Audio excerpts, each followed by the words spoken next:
Selamat datang di Arah Mindset, tempat kita belajar mengarahkan pikiran agar hati menemukan ketenangan. Pergi ke sisidanmu, temukan ketenanganmu. Hidup tak pernah berjalan sesuai keinginan kita. Ada masa ketika orang-orang yang dulu dekat perlahan menjauh. Ada saat ketika pesan yang kita kirim tak berbalas. Ketika perhatian kita seolah tak lagi bernilai. Kita diabaikan seakan kehadiran kita tak lagi penting. Itu menyakitkan tentu saja. Tapi di balik rasa sakit itu, ada ruang untuk belajar tentang diri kita sendiri. Kita sering tergoda untuk mengejar mereka yang menjauh, berharap pengakuan, atau menuntut alasan. Namun jalan stoik mengajarkan, jangan biarkan harga dirimu ditentukan oleh respon orang lain. Ketika dunia luar semakin hening, justru saat itulah kita punya kesempatan untuk melangkah lebih dalam ke dalam diri sendiri. Karena sesungguhnya, apa yang paling penting bukanlah siapa yang datang atau pergi, melainkan bagaimana kita menjaga ketenangan batin ketika itu semua terjadi. Maka jika mereka menjauh dan mengabaikanmu, jangan buru-buru berlari keluar untuk mencari jawaban. Demi selangkah ke dalam dari semua dirimu semua. Hidup selalu bergerak. Tidak ada yang benar-benar statis meski kita kadang berharap beberapa hal tetap sama. Kita bertemu dengan orang-orang. Kita berbagi cerita, kita menaruh harapan. Dan dalam proses itu kita merasa seakan-akan hubungan atau kebersamaan akan bertahan selamanya. Namun kenyataan selalu menunjukkan wajah aslinya. Tidak semua pertemuan berakhir dengan kebersamaan. Tidak semua kehadiran menetap dan tidak semua perhatian akan terus kita terima. Ada kalanya orang-orang yang dulu dekat perlahan mengambil jarak. Ada kalanya mereka yang dulu penuh semangat menyapa, kini tak lagi menoleh. Dan ada kalanya kita mendapati diri kita berdiri sendirian di tempat yang pernah ramai dengan kehangatan. Inilah fakta kehidupan yang seringkali sulit kita terima. Bahwa perubahan adalah hukum alam. Segala sesuatu bergerak, tumbuh, atau pergi. Tidak ada yang benar-benar milik kita. Termasuk hubungan, perhatian, bahkan kasih sayang yang kita terima. Mungkin kita ingin mempertahankan semuanya. Seakan-akan waktu bisa kita hentikan. Seakan-akan keakraban bisa kita ikat selamanya. Tapi hidup tidak berjalan seperti itu. Dan semakin kita berusaha menggenggam erat, semakin cepat semuanya terlepas dari tangan kita. Fakta kehidupan ini bisa terasa dingin, bahkan menyakitkan. Bagaimana tidak?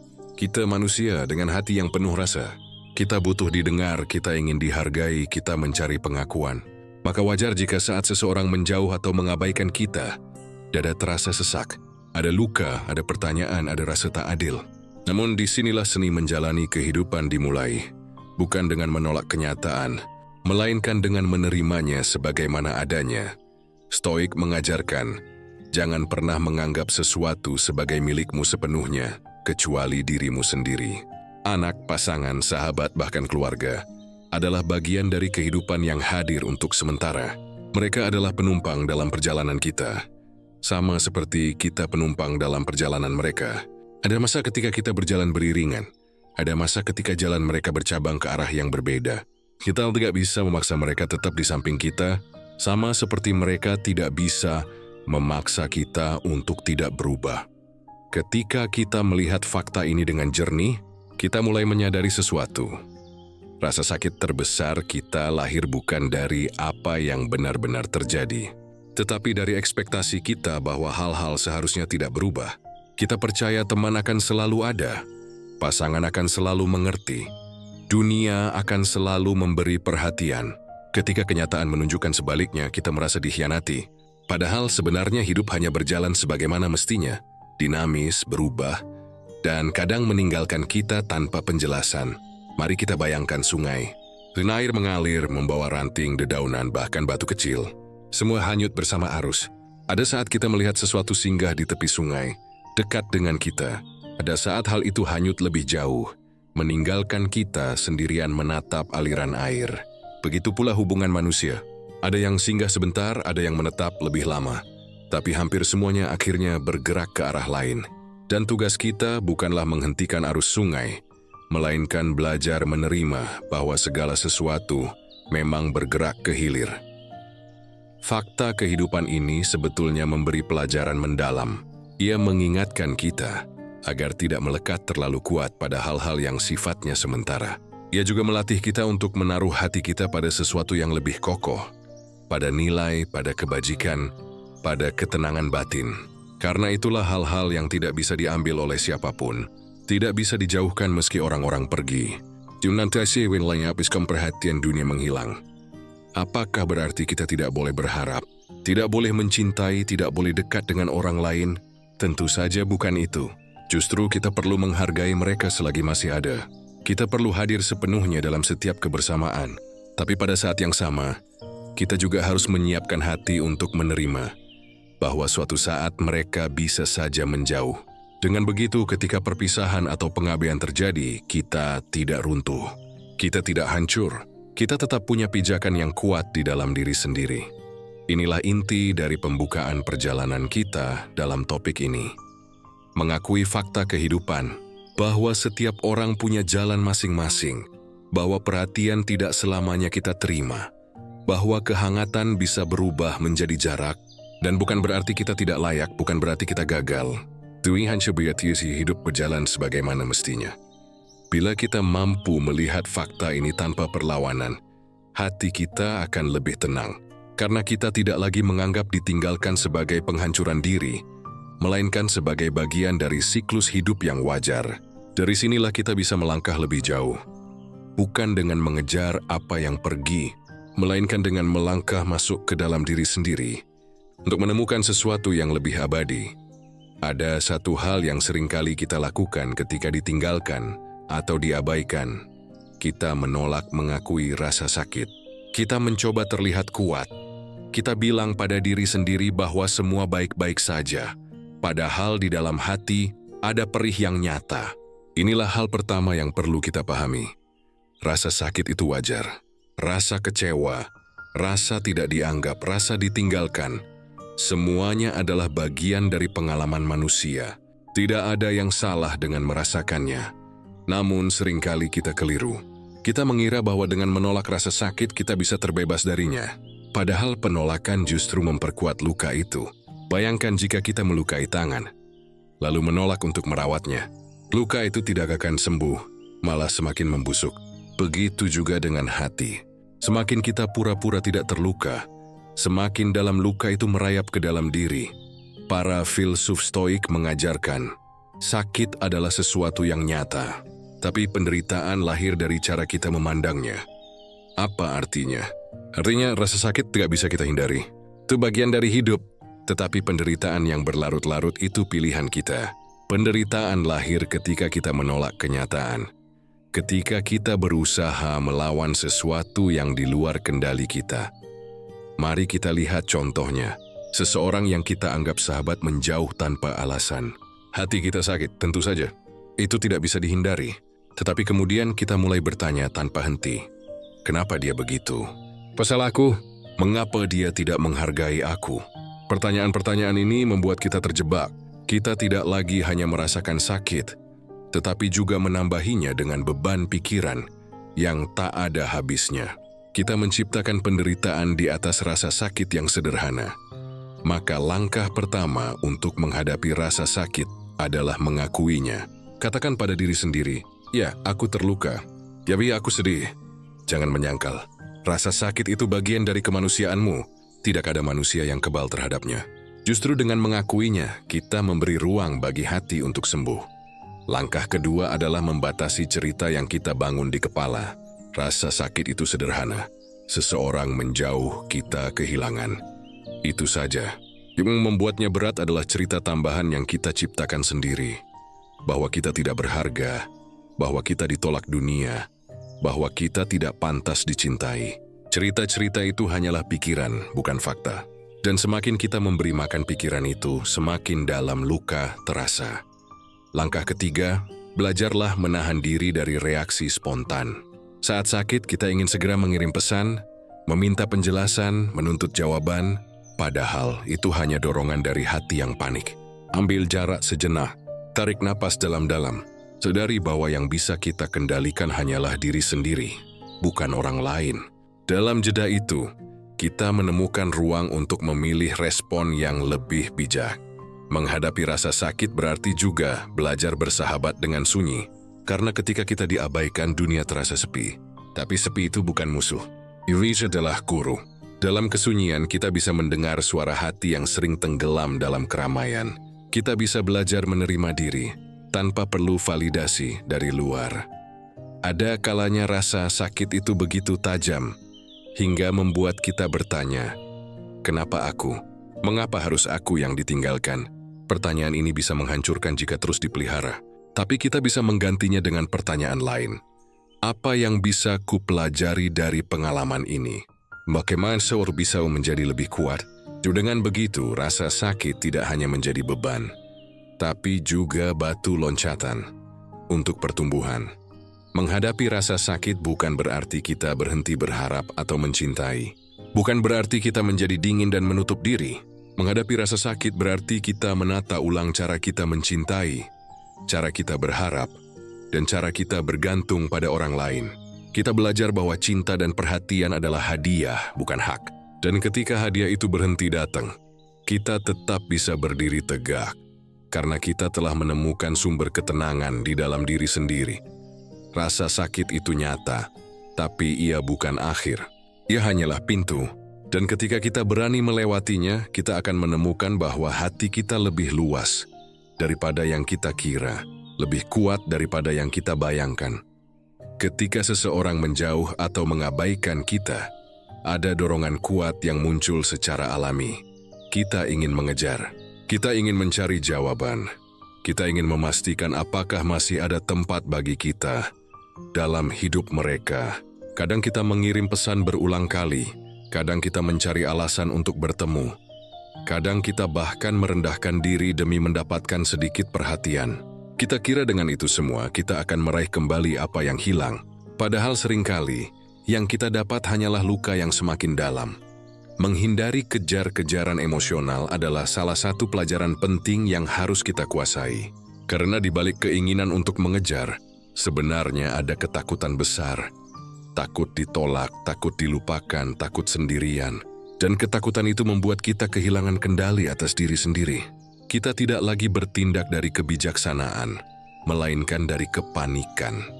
Mari kita renungkan sejenak, apa yang sebenarnya kita cari saat mengejar seseorang yang sudah memilih menjauh.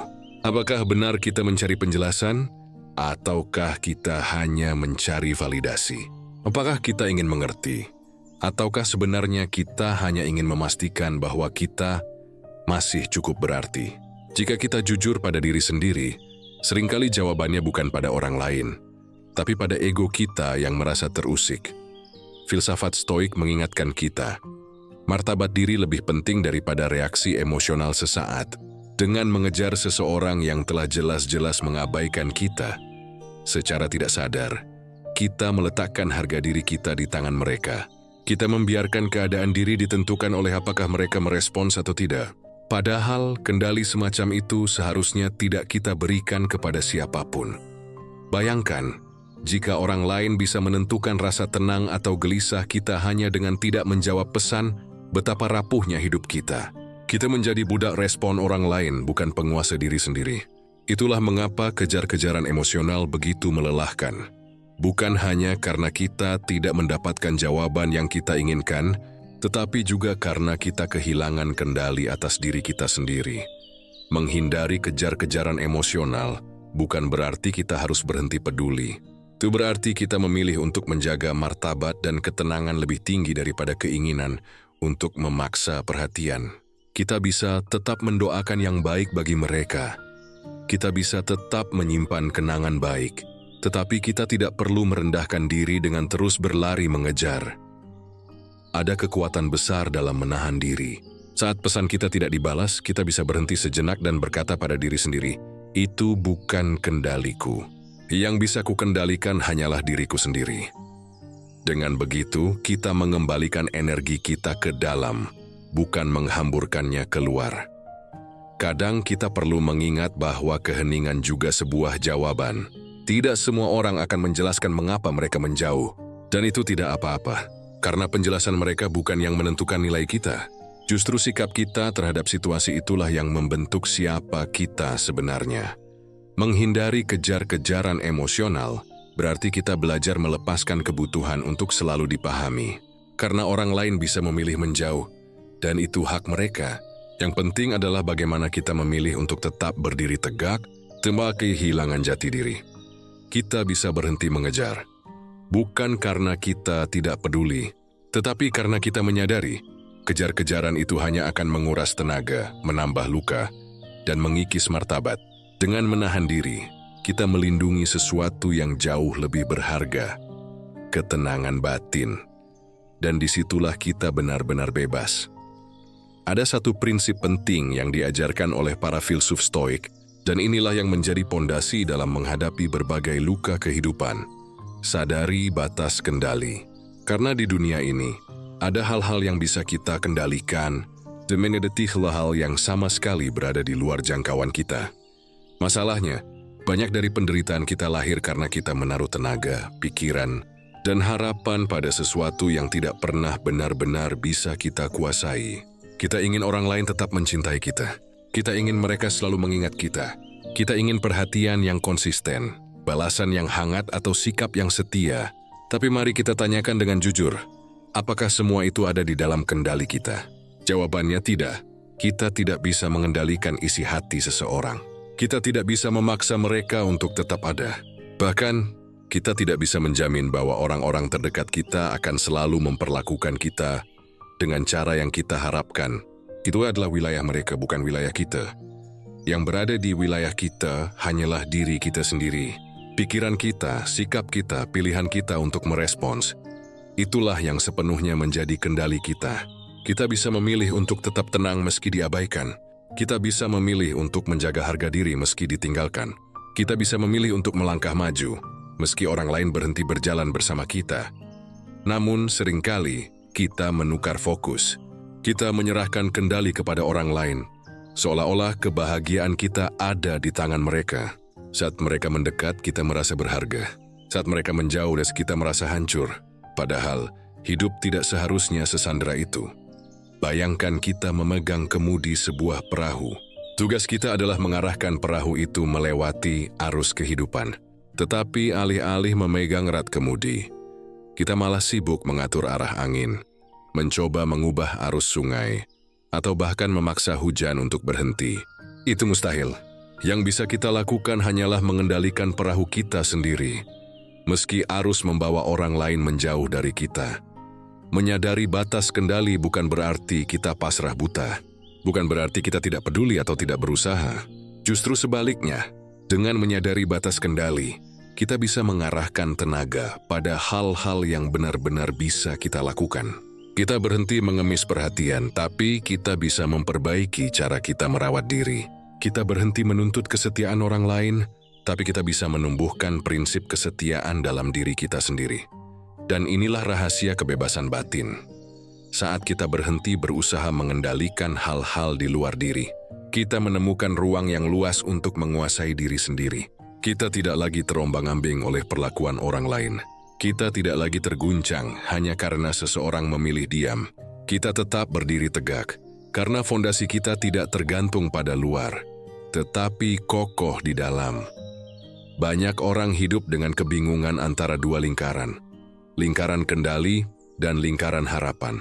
Mereka meletakkan hati di lingkaran harapan. Berharap orang lain berubah, berharap situasi kembali seperti dulu, berharap dunia berjalan sesuai keinginan. Lalu ketika harapan itu tidak terwujud, mereka merasa ditolak oleh semesta. Padahal jika mereka mengalihkan fokus ke lingkaran kendali pada diri sendiri, sikap pada respon mereka akan menhatin bahwa ketenangan selalu tersedia, kapanpun dan dimanapun. Maka, jika ada seseorang yang menjauh dan mengabaikanmu, ingatlah, itu bukan kendalimu. Yang bisa kamu kendalikan adalah bagaimana kamu merespons kenyataan itu. Dunia pun sekali sesuatu berlarut dalam luka. Atau kamu memilih untuk tumbuh. Apakah kamu akan menukar harga dirimu demi secuil perhatian? Ataukah kamu memilih menjaga martabat dan tetap berjalan? Hidup akan lebih ringan saat kita tahu batas kendali, karena kita berhenti menuntut dunia berjalan sesuai keinginan dan mulai berjalan selaras dengan kenyataan. Itulah kunci pertama menuju ketenangan. Ada satu hal sederhana yang sering tidak kita sadari, namun bisa mengubah cara kita menghadapi kenyataan pahit. Pertanyaan yang kita ajukan pada diri sendiri, karena seringkali ketika seseorang menjauh atau mengabaikan kita, pertanyaan pertama yang muncul di kepala adalah, kenapa mereka begitu? Apa salahku? Mengapa aku tidak cukup berarti? Pertanyaan-pertanyaan seperti ini terdengar wajar, tetapi sebenarnya ia beracun. Ia menyeret kita ke dalam jurang menyalahkan diri sendiri atau menyalahkan orang lain. Ia membuat kita terus-menerus mencari alasan di luar kendali kita. Dan semakin kita bertanya dengan cara seperti itu, semakin kita kehilangan ketenangan. Disinilah pentingnya mengubah pertanyaan. Dari yang meracuni menjadi yang menyembuhkan. Dari yang menjerat kita keluar menjadi yang menuntun kita ke dalam. Daripada bertanya, mengapa mereka menjauh dariku? Kita bisa mengubahnya menjadi apa yang bisa kupelajari dari kenyataan ini. Daripada bertanya, kenapa aku diabaikan? Kita bisa bertanya, bagaimana aku bisa menjaga ketenanganku meski diabaikan? Perubahan sederhana dalam pertanyaan ini akan mengarahkan kita pada jawaban yang berbeda. Pertanyaan pertama akan membuat kita sibuk menunggu reaksi orang lain. Pertanyaan kedua akan menuntun kita menemukan kekuatan dalam diri. Yang satu menggantungkan diri pada sesuatu di luar kendali kita. Yang lain mengembalikan kita pada lingkaran kendali yang nyata, diri kita sendiri. Filsafat Stoik mengajarkan, kita tidak bisa mengubah angin, tapi kita bisa menyesuaikan layar. Dan salah satu cara menyesuaikan layar adalah dengan mengubah pertanyaan yang kita tanyakan pada diri. Daripada terus menuntut, mengapa hidup tidak adil? Lebih baik kita bertanya, bagaimana aku siap menjadi lebih bijak menghadapi hidup yang memang penuh ketidakpastian ini? Mengubah pertanyaan bukan berarti menutup mata terhadap luka. Justru sebaliknya, itu cara untuk membuat luka kita tidak semakin dalam. Karena saat kita bertanya, kenapa dia meninggalkanku? Yuri, kita membuka ruang untuk menyiksa diri dengan segala dugaan buruk. Tapi ketika kita bertanya, apa yang bisa kuambil sebagai pelajaran dari kepergiannya? Dan kita membuka ruang bagi kebijaksanaan untuk tumbuh. Pertanyaan adalah kunci arah pikiran. Jika kuncinya salah, kita akan masuk ke ruangan yang gelap, penuh sesak dan menyesakkan dada. Tetapi jika kuncinya tepat, kita bisa masuk ke ruangan yang lebih terang, yang memberi kita ruang bernapas. Maka lain kali ketika kamu merasa diabaikan, jangan terburu-buru melemparkan pertanyaan yang meracuni. Pilih pertanyaan yang menuntunmu pada ketenangan. Karena pada akhirnya, hidup bukan soal mendapatkan semua jawaban dari luar, melainkan menemukan arah yang benar di dalam. Dan itulah inti dari mengubah pertanyaan. Bukan mencari siapa yang salah, tapi mencari bagaimana kita bisa tumbuh lebih kuat, lebih bijak, dan lebih tenang. Ada satu kesalahan yang sering kita lakukan ketika merasa diabaikan. Kita justru semakin berlari keluar. Kita sibuk mencari perhatian baru, sibuk mengisi kekosongan dengan hal-hal yang dangkal, atau sibuk menuntut jawaban dari orang lain. Tidak asli, semakin jauh kita melangkah keluar, semakin kita kehilangan kesempatan untuk benar-benar mengenal apa yang sedang terjadi di dalam diri kita. Stoik mengajarkan sesuatu yang sederhana, tapi mendalam. Ketika dunia di luar menjadi bising, masuklah ke dalam dirimu. Ketika orang-orang menjauh, itu bukan undangan untuk mengejar, melainkan panggilan untuk berhenti sejenak dan melangkah ke dalam. Apa artinya melangkah ke dalam? Artinya kita belajar mendengarkan diri sendiri. Kita menanyakan dengan jujur, apa yang sebenarnya aku rasakan? Mengapa rasa ditinggalkan ini begitu menekan? Apakah sih aku terlalu menggantungkan nilai diriku pada orang lain? Dengan melangkah ke dalam, kita berhenti mencari jawaban di luar dan mulai menemukan sumber kekuatan di hati kita sendiri. Banyak orang takut mengambil langkah ini, karena di dalam diri ada sunyi. Ada ruang kosong yang tidak mudah dihadapi, tapi justru disitulah letak kekuatannya. Sunyi itu memberi kita kesempatan untuk mengenali luka tanpa distraksi, untuk melihat ketergantungan yang mungkin selama ini kita abaikan, untuk menemukan sisi diri yang lebih tulus dan lebih kokoh. Melangkah ke dalam juga berarti berani duduk bersama rasa sakit, tidak melarikan diri darinya, tidak mencoba menutupinya dengan kesibukan palsu, melainkan menghadapinya dengan tenang. Saat kita berani memandang luka dari dekat, kita sadar bahwa ia tidak sebesar yang kita bayangkan. Ia menyakitkan, tapi ia juga mengajarkan. Dan semakin kita terbiasa melangkah ke dalam, kita semakin menemukan bahwa ada ruang batin yang tak bisa disentuh oleh siapapun. Ruang di mana ketenangan tidak bergantung pada siapa yang datang atau pergi. Ruang di mana martabat diri tidak diukur dari siapa yang memberi perhatian. Ruang di mana kita bisa berdiri tegak meski dunia di luar terasa dingin. Ambil langkah ke dalam, bukan berarti kita menutup diri dari dunia. Justru sebaliknya, dengan mengenal diri sendiri lebih dalam, kita bisa kembali ke dunia dengan hati yang lebih utuh. Kita tidak lagi mencari-cari cinta karena kosong, tapi memberi cinta karena penuh. Kita tidak lagi mengejar perhatian karena haus, tapi kita hadir dengan tenang karena sudah berdamai dengan diri sendiri. Ketika mereka menjauh, biarkan itu menjadi kesempatan untuk mendekat pada dirimu sendiri. Karena hanya di dalam, kita menemukan sesuatu yang tidak bisa diambil siapapun, ketenangan batin. Dan ketika ketenangan itu sudah menjadi milikmu, kamu akan sadar bahwa kehilangan di luar hanyalah pintu menuju kemenangan di dalam. Kesendirian sering dianggap sebagai kutukan. Kita diajarkan sejak kecil bahwa bahagia itu berarti bersama. Ramai, penuh tawa, penuh kehadiran. Maka ketika seseorang menjauh, ketika perhatian meredup, kita merasa seakan-akan ada sesuatu yang salah dengan diri kita. Kita menatap kesunyian sebagai hukuman. Padahal, jika kita mampu melihat lebih dalam, kesendirian justru bisa menjadi sumber kekuatan. Kesendirian bukan berarti kita tidak dicintai. Kesendirian bukan berarti kita gagal. Kesendirian hanyalah ruang kosong yang memberi kesempatan bagi kita untuk mendengar suara hati sendiri. Suara yang sering hilang ketika dunia terlalu ramai. Filsafat Stoik mengajarkan bahwa ketenangan sejati tidak ditemukan di tengah keramaian, melainkan di dalam jiwa yang teratur. Dan kesendirian adalah jalan menuju keteraturan itu.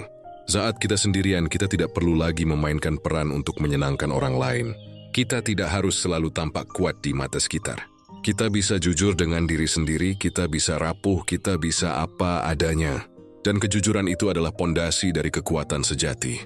Banyak orang berlari dari kesendirian dengan mengisinya lewat gangguan, hiburan yang tak henti, pergaulan yang dipaksakan, hubungan yang sekadar pelarian. Semua itu hanya untuk menutupi rasa takut menghadapi diri sendiri. Tapi semakin kita lari, semakin kosong hati kita terasa. Karena sesungguhnya, yang kita butuhkan bukan pelarian, melainkan keberanian untuk duduk tenang bersama diri sendiri. Di dalam kesendirian, kita bisa menemukan bahwa kita tidak serapuh yang kita kira. Kita mampu melewati malam-malam sepi tanpa harus selalu ada yang menggenggam tangan kita. Kita mampu menghadapi kesakitan tanpa harus selalu ada yang memberi pengakuan. Dan setiap kali kita berhasil melewati sepi itu, ada kekuatan baru yang tumbuh. Kekuatan yang tidak bisa diberikan oleh siapapun selain diri kita sendiri. Kesendirian melatih kita untuk berdiri dengan kaki sendiri. Bukan berarti menolak kebersamaan, tapi kita tidak lagi bergantung sepenuhnya pada kehadiran orang lain untuk merasa utuh. Ketika kita mampu menemukan kebahagiaan dalam kesendirian, maka kebersamaan bukan lagi kebutuhan yang memaksa, melainkan hadiah yang disyukuri. Dan pada titik itu, kita akan sadar, kehilangan orang lain tidak lagi menghancurkan kita, karena kita telah menemukan rumah di dalam diri sendiri. Kita bisa menyambut siapapun yang datang. Kita bisa melepas siapapun yang pergi, tanpa kehilangan keseimbangan. Kesendirian bukan kutukan. Ia adalah ruang hening tempat jiwa belajar bernapas. Diri adalah cermin yang memantulkan siapa kita sebenarnya. Julia adalah guru yang mengajarkan kita untuk mencintai diri dengan cara yang paling tulus. Dan dari sana, lahir kekuatan yang tidak bisa diguncang oleh siapapun. Maka jangan takut pada kesendirian. Sambutlah ia, karena di dalam kesunyian itulah kita menemukan ketenangan yang tidak bisa dibeli, tidak bisa dipinjam, dan tidak bisa dicuri oleh siapapun. Ada saat ketika rasa diabaikan membuat kita tergoda untuk merendahkan diri. Kita mengirim pesan berkali-kali, meski tak kunjung dibalas. Kita menawarkan diri berulang-ulang, meski jelas-jelas tidak disambut. Kita rela menahan sakit hanya demi secuil perhatian. Semua itu kita lakukan dengan harapan. Mungkin kalau kita cukup berusaha, mereka akan kembali melihat kita. Tapi disitulah letak jebakannya. Dalam upaya mencari validasi orang lain, seringkali yang hilang justru adalah harga diri kita. Kita lupa bahwa martabat diri jauh lebih berharga daripada perhatian yang dipaksakan. Kita lupa bahwa tenang lebih penting daripada pengakuan yang setengah hati. Menjaga harga diri berarti berani berkata pada diri sendiri, "Aku cukup meski tanpa mereka." Itu bukan kesombongan. Itu adalah kesadaran bahwa nilai dirimu tidak bisa ditentukan oleh siapa yang datang atau pergi, oleh siapa yang memilih tinggal atau meninggalkan. Harga dirimu adalah sesuatu yang melekat, bukan sesuatu yang bisa ditawar-tawar oleh sikap orang lain. Filsafat Stoik menekankan bahwa yang sejati dalam diri kita adalah akal budi dan kebajikan. Itulah yang membuat kita bernilai, bukan jumlah perhatian yang kita terima. Maka setiap kali kita tergoda untuk merendahkan diri hanya demi validasi, ingatlah, kita sedang menukar sesuatu yang abadi dengan sesuatu yang fana. Menjaga harga diri bukan berarti kita menjadi keras hati atau dingin. Justru sebaliknya, kita tetap bisa mencintai, tetap bisa peduli, tetap bisa memberi dengan tulus. Bedanya, kita tidak lagi memberikan cinta dengan cara memaksa, tidak lagi memberikan kepedulian dengan harapan balasan. Kita memberi karena kita penuh, bukan karena kita kosong. Ada kekuatan besar dalam diam yang bermartabat. Saat pesan tidak dibalas, kita bisa memilih untuk tidak terus memaksa. Saat seseorang menjauh, kita bisa memilih untuk memberi mereka ruang. Bukan karena kita tidak peduli, melainkan karena kita tahu, perhatian yang dipaksa bukanlah perhatian yang tulus. Dan kita pantas menerima yang tulus. Menjaga harga diri juga berarti berani menolak perlakuan yang tidak sehat. Jika seseorang terus-menerus mengabaikan, merendahkan, atau mempermainkan kita, menjaga harga diri berarti berkata cukup, bukan dengan amarah tetapi dengan ketegasan. Karena harga diri yang terjaga lebih berharga daripada hubungan yang penuh kepalsuan. Dan ketika kita mampu menjaga harga diri, kita menemukan ketenangan yang berbeda. Kita tidak lagi mudah goyah hanya karena orang lain memilih menjauh. Kita tidak lagi kehilangan arah hanya karena dunia luar tidak memberi pengakuan. Karena kita tahu, martabat diri adalah sesuatu yang hanya bisa kita jaga dari dalam, bukan sesuatu yang bisa diberikan atau diambil oleh orang lain. Maka, jika kamu merasa diabaikan, ingatlah ini. Jangan biarkan rasa sakit membuatmu menukar harga dirimu dengan perhatian yang palsu. Tetaplah berdiri tegak, tetaplah menjaga martabat.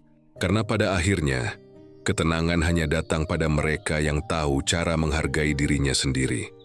Ketika seseorang menjauh atau mengabaikan kita, ada ruang kosong yang tertinggal.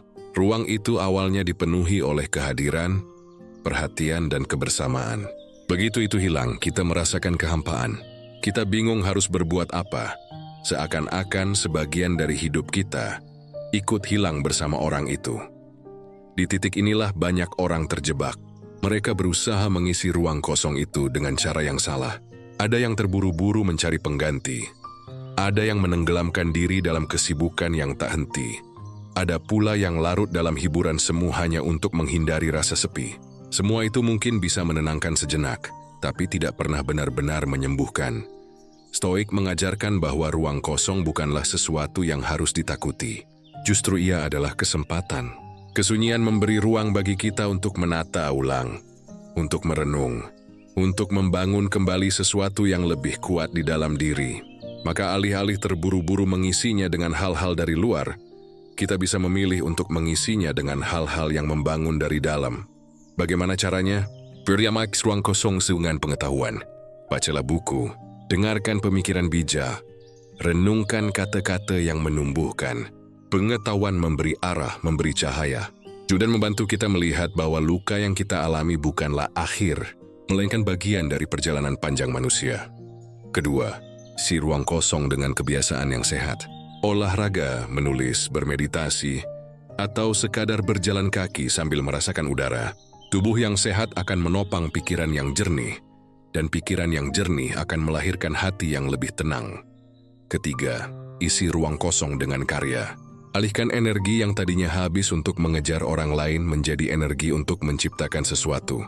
Seni, tulisan, usaha, atau kontribusi apapun yang bermanfaat. Dengan berkarya, kita memberi makna pada ruang kosong itu. Ia tidak lagi terasa sebagai kehilangan, melainkan sebagai ladang pertumbuhan. Ruang kosong juga bisa kita isi dengan doa dan perenungan. Karena dalam hening kita lebih dekat pada diri kita yang sejati. Kita belajar mengucap syukur, meski tidak semua berjalan sesuai harapan. Kita belajar menerima, meski hati pernah terluka.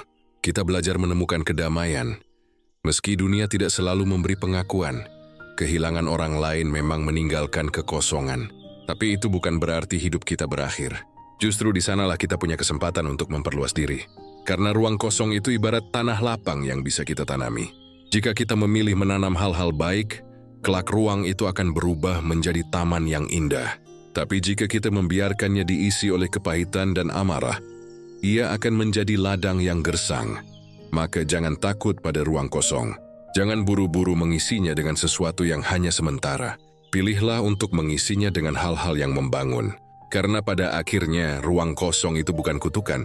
Ia adalah undangan untuk tumbuh, untuk menjadi lebih kuat, lebih bijak, dan lebih tenang. Pada akhirnya, hidup akan selalu memberi kita dua hal, kebersamaan dan perpisahan. Ada orang yang datang lalu menetap sejenak, dan ada pula yang pergi tanpa menoleh kembali. Kita tidak bisa mengikat siapapun untuk selalu berada di sisi kita. Dan memang bukan itu inti dari ketenangan. Ketenangan sejati lahir bukan dari banyaknya orang yang bertahan, melainkan dari kemampuan kita untuk berdiri tegak. Bahkan ketika mereka memilih menjauh, ia lahir dari kesadaran bahwa kebahagiaan tidak ditentukan oleh kehadiran atau ketiadaan orang lain, melainkan oleh cara kita mengelola diri. Jalan ketenangan bukanlah jalan yang selalu mudah. Dewey menuntut keberanian untuk menerima rasa sakit tanpa menyangkalnya. Guna menuntut kebijaksanaan untuk membedakan mana yang ada dalam kendali kita dan mana yang tidak. Ia menuntut kedewasaan untuk tidak mengejar apa yang pergi dan kebesaran hati untuk tetap menjaga martabat meski diabaikan. Dan ketika semua itu kita jalani, kita mulai melihat bahwa kehilangan bukanlah akhir. Dewey hanyalah pintu menuju pemahaman yang lebih dalam tentang diri kita sendiri. Kita belajar bahwa kesendirian tidak selalu berarti kesepian, melainkan kesempatan untuk menemukan kekuatan batin. Kita belajar bahwa ruang kosong bukanlah kehampaan, melainkan undangan untuk tumbuh.